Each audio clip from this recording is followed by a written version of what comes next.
C'est à 11 heures juste de ce jeudi 22 mai 2025 que le président de l'Assemblée provinciale du Nord Kivu, l'honorable Robert Seninga, a fait son entrée au bureau administratif de cet organe délibérant pour prendre part à la réunion du bureau.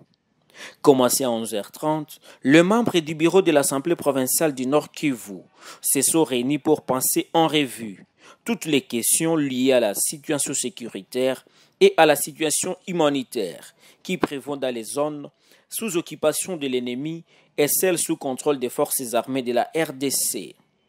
Au sortir de la réunion, les rapporteurs de l'Assemblée provinciale du Nord Kivu, l'honorable Olivier Kakoti, a fait savoir que le bureau a déploré les camps d'assassinat et les cambriolages dont sont victimes les populations dans les milieux occupés par la rébellion de l'AFC M23, sans oublier le menace des terroristes ZADF-MTM dans la partie grand nord de la province. Le constat du bureau est que les déplacés qui ont quitté Goma, Rutshuru, Nyiragongo, Masisi et principalement Lubero, ils sont en train de souffrir dans nos zones. Et vous savez que dans les prochains jours, il y aura conférence des gouverneurs et le président a eu des bagages qu'il pourra présenter dans cette conférence, en fait de voir si le gouvernement au niveau central pourra intervenir et aussi faire appel aux services ou aux partenaires du gouvernement, en fait de pouvoir venir en aide à cette population qui est en train de souffrir dans des maisons d'accueil et aussi par rapport à la situation sécuritaire.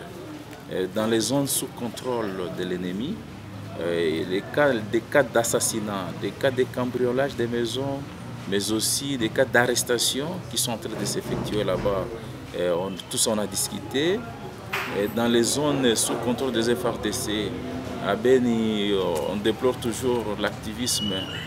des ADF-NALU et aussi les problèmes aussi de la population de Mayangos et l'ICSN, tous on a discuté. Et là, on a pris une disposition en fait de voir si à la prochaine occasion on pourrait échanger avec cette population, en fait de savoir en vrai terme quel est le problème. Nous allons leur demander de mettre confiance toujours à notre armée et aux institutions de la République parce que le chef de l'État, Félix-Antoine Tshisekedi Tshilombo, est tellement déterminé pour en découdre avec cette situation. Sur toutes les voies. Une voie diplomatique, la voie de la guerre, il est vraiment engagé, il est au front. Nous leur demandons d'avoir confiance aux institutions, avoir confiance à notre armée parce que c'est l'unique armée FRDC que nous avons, avoir confiance à nos services de sécurité, PNC, ANR, et nous pensons qu'avec tout ça, nous allons recouvrir la paix. C'est notre cheval de bataille, nous aurons la paix et la population pourra vivre sans inquiétude. Et ceux qui sont dans la zone sous contrôle de l'ennemi, nous leur demandons aussi d'être patients. Ils sont en train d'observer dans des salons politiques, des réunions qui se font, la détermination, tout ça montre la détermination du chef de l'État et cela peut nous donner beaucoup d'espoir et leur montrer que demain après-demain, ils seront libérés et ils vont recouvrir la paix et bientôt là, on va récupérer toutes ces entités.